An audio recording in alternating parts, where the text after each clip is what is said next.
क्रोधित हूँ इस बयान से एज अ महिला, और मुझे नहीं लगता है कि इतने बड़े विधायक दल के मुखिया होने के नाते इनको इस प्रकार की टिप्पणी करनी चाहिए थी। दूसरी बात है, विधान जो भवन होता है, विधानसभा जो होती है, वो बहुत ही गौरवान्वित और प्रतिष्ठित भवन है देश का।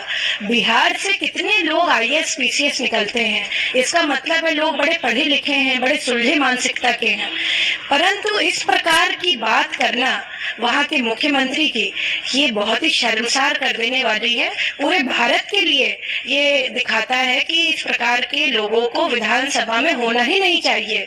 और अब जब इलेक्शंस हो तो बिहार की जनता को इस बात का ध्यान रखना चाहिए कि कैसे लोगों को वो चुन कर लेकर के आ रहे हैं, क्योंकि इस प्रकार का अमर्यादित बयान दे करके उन्होंने अपने संस्कारों को परिलक्षित किया है।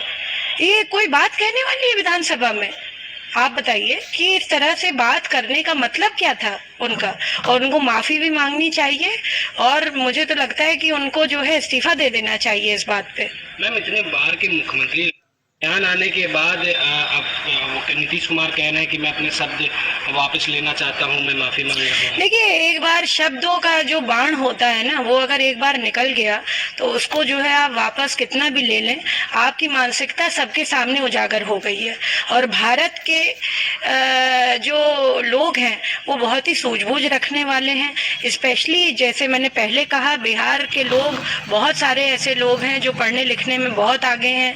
विपरीतार्थ परिस्थितियों में उन्होंने इतना बड़ा सर्वश्रेष्ठ एग्जाम, भारत का आईएएस का एग्जाम जो है पार किया है, और लोगों ने बहुत ही कम रिसोर्सेज में इस एग्जाम को पार किया। इसका मतलब है कि बिहारी जो माइंड है वो बहुत ही ट्रेंड और बहुत ही अच्छे हैं। कितने सारे साइंटिस्ट हैं बिहार से जो अभी भी जो है यहाँ के भी शोध में जो है अपना रिसर्च कर रहे हैं, और बाहर भी नासा में भी हैं, कार्यरत हैं। तो मैं समझती हूँ कि इस तरीके का बयान देना वहाँ के मुख्यमंत्री का, ये बहुत ही शर्मनाक है। और इस पे कितनी भी वो माफी मांग ले, जो है बिहार की जनता को ये याद रखना चाहिए, महिलाओं के खास तौर से ये याद रखना चाहिए कि किस प्रकार की घटिया मानसिकता को उन्होंने विधानसभा जैसे पवित्र जगह पे और ऐसे स्थल पे जहां पर लोग चुन करके लाखों के वोट से जीत करके जाते हैं, और लोगों का एक तरह से विश्वास है, संविधान भारत का है, वहां से संविधान के लिए काम करा जाता है, वहां पे लोगों की भलाई के लिए काम किया जाता है, वहां पे इस तरीके का बयान देंगे आप? ऐसे लोगों को जो है निकाल बाहर फेंकना चाहिए। मैम, क्या लगता है इंडिया गठबंधन में जो तमाम पार्टियां हैं उनका गठबंधन, इंटर स्टेट कितने जो है चुनाव हो रहे हैं, क्या दिख रहा है आपको? ये सिर्फ जो है ढकोसलेबाजी है, ये लोगों को बेवकूफ बनाने का तरीका है। और कोई इंडिया का कोई जो ये गठबंधन I.in.D.I.A, ये सिर्फ जो है सिर्फ बोलने के लिए था। भारत अजर है, भारत अमर है। भारत का जो एक जो है विशेष, मैं कहूंगी, जो आत्मा है, उस सबके दिलों में एक ही उससे है कि हमारा भारत आगे रहे। और भारतीय जनता पार्टी लगातार इस मिशन पर काम कर रही है कि हम सबका साथ सबका विकास, आदरणीय प्रधानमंत्री जी, आदरणीय नरेंद्र मोदी जी के विजन में काम करें। और हम सब कार्यकर्ता जितने भी हैं भारतीय जनता पार्टी को विशेषता जो है इस मुकाम पर ले जाएंगे। 2024 में भी हम जो है फिर से जीत करके इसलिए आएंगे क्योंकि जो है प्रधानमंत्री का विजन भारत की अखंडता के लिए है, इसलिए नहीं है कि बांट कर जो है हम जो है अपना उल्लू साधे। जी, क्या लगता है गठबंधन में जो पार्टियां हैं वो इतने बड़े बयान जो महिलाओं के प्रति, इसका विरोध क्यों नहीं कर रही हैं? क्या ये उनकी मानसिकता परिलक्षित करता है ना, उनकी कथनी करनी में फर्क है। उनको कभी लगा ही नहीं कि महिलाओं को आगे आने देना चाहिए। वो तो हमारे प्रधानमंत्री जी ने जो महिला बिल जो इतने समय से लटका हुआ था वो लेकर के वो आए नई पार्लियामेंट में। सबसे पहला बिल जो उन्होंने पास किया वो महिलाओं के लिए किया।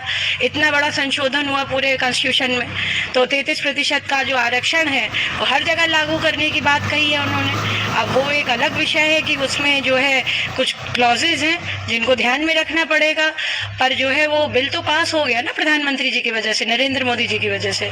तो ये भारतीय जनता पार्टी कभी कथनी करने में फर्क नहीं करती है। और ये जितने विपक्षी हैं इनके पास कोई एजेंडा नहीं बचा, इनके पास कोई जो है मापदंड नहीं बचा, तो इसलिए अब वो अपनी बात कर रहे हैं। कभी महिलाओं के बारे में उन्होंने सोचा नहीं, जबकि जो है कितनी सारी महिलाएं जो है मुझे लगता है कि और भी पार्टीज में हैं उन्होंने कभी नहीं सोचा, बट वो उसी तरह से हैं कि भाई पारिवारिक दृष्टिकोण से हैं। भारतीय जनता पार्टी में परिवारवाद नहीं है बिल्कुल भी।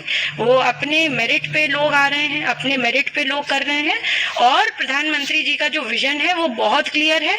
भारत की अखंडता कैसे रहे, भारत की महिलाएं, भारत के पुरुष, भारत के बच्चे, भारत के युवा किस तरह से आगे बढ़े, उस पर उनका एजेंडा है। इसलिए नहीं है कि कोई परिवार आगे बढ़ जाए।